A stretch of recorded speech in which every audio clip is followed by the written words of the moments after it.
Hey Browns fans, let's get right to today's news. Kevin Stefanski and the brewing storm in Cleveland. Things are tough right now for the Cleveland Browns. A crushing loss to the Saints leaves us at 28 and staring into what feels like a bottomless pit of frustration. This season was supposed to be different, but here we are again, talking about what's wrong, who's to blame, and what's next.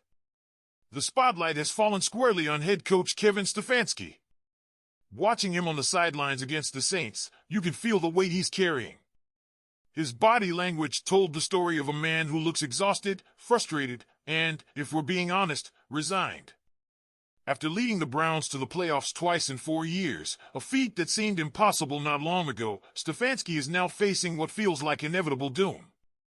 Is he fighting a losing battle? Or is he just fed up with the dysfunction that seems to come with the territory here? Be sure to hit that like button and subscribe to the channel to stay up to date with these and other Browns updates. Let's face it, this season has been a nightmare. The Deshaun Watson trade, which we all know was yet another ownership-driven decision, has drained the life out of this team. What was once a gritty, defensive-minded team has become a shell of its former self. The offense? Inconsistent. The defense? Burned out. Special teams? Don't get me started. But is it fair to lay all of this at Stefanski's feet? Or is he just another victim of the Browns' long list of mistakes and mismanagement? Sunday's game was a microcosm of everything that went wrong. Tied at 14-14 heading into the fourth quarter, it was a defining moment for a team desperate to keep its slim playoff hopes alive. But instead of rising to the challenge, the Browns collapsed. The Saints scored 21 unanswered points. It was ugly, plain, and simple. And as the game wore on, you could see the frustration etched on Stefanski's face.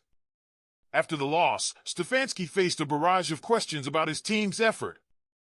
Analysts and fans were quick to point out what appeared to be a lack of effort, with videos circulating of players not giving 100% on key plays. But Stefanski stood by his guys. "I didn't think we played well enough to win," he said, refusing to question their effort. For some fans, that's a tough pill to swallow. But perhaps it's just another sign of a coach stuck in a small situation, trying to protect a locker room that's already teetering on the edge. Let's talk facts, though. There were chances to win the game. Jameis Winston threw for 395 yards. Jerry Jeudy had his best game as a Brown, including an electric 89-yard touchdown. Denzel Ward made some big plays on defense. But it wasn't enough, thanks in part to 2 missed field goals by Dustin Hopkins. Special teams mistakes and defensive breakdowns were too much to overcome.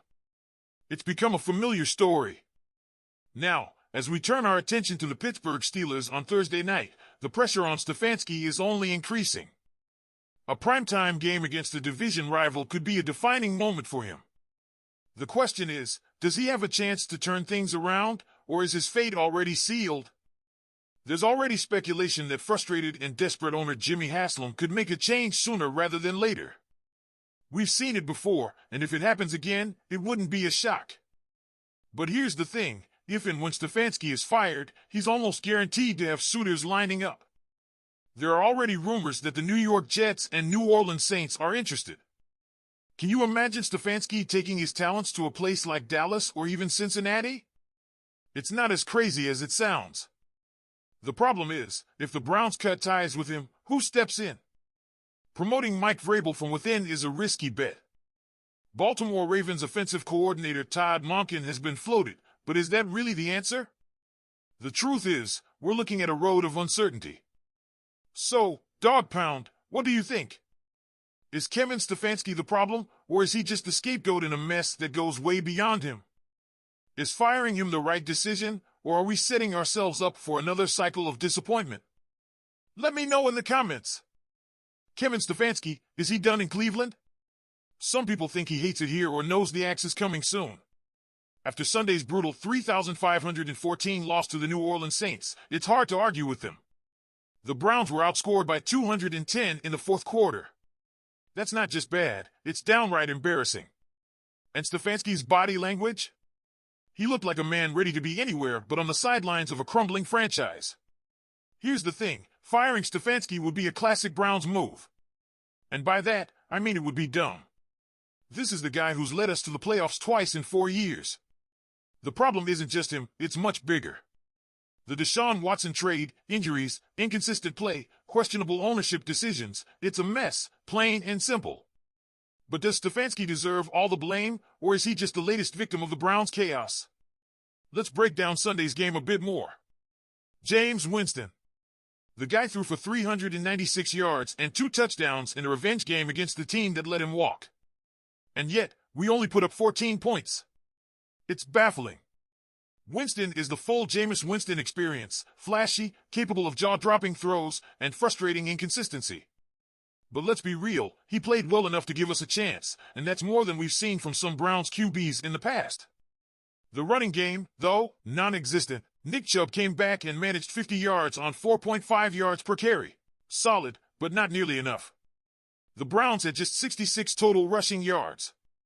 Injuries to the offensive line, lack of push in the trenches, whatever the excuse, it's not good enough. We need to find a way to establish the run, period. Chubb deserves better, and so do we. If you're looking for a silver lining, it's gotta be the receivers. Jerry Jeudy showed us why we traded for him, breaking off an 89-yard touchdown. Elijah Moore had a highlight reel toe-tap TD. And David Njoku? 9 catches for 81 yards and a 2-point conversion. This group has talent. Winston seems to be clicking with them, but it's a shame that it hasn't translated into wins. They're shining in an otherwise dim season.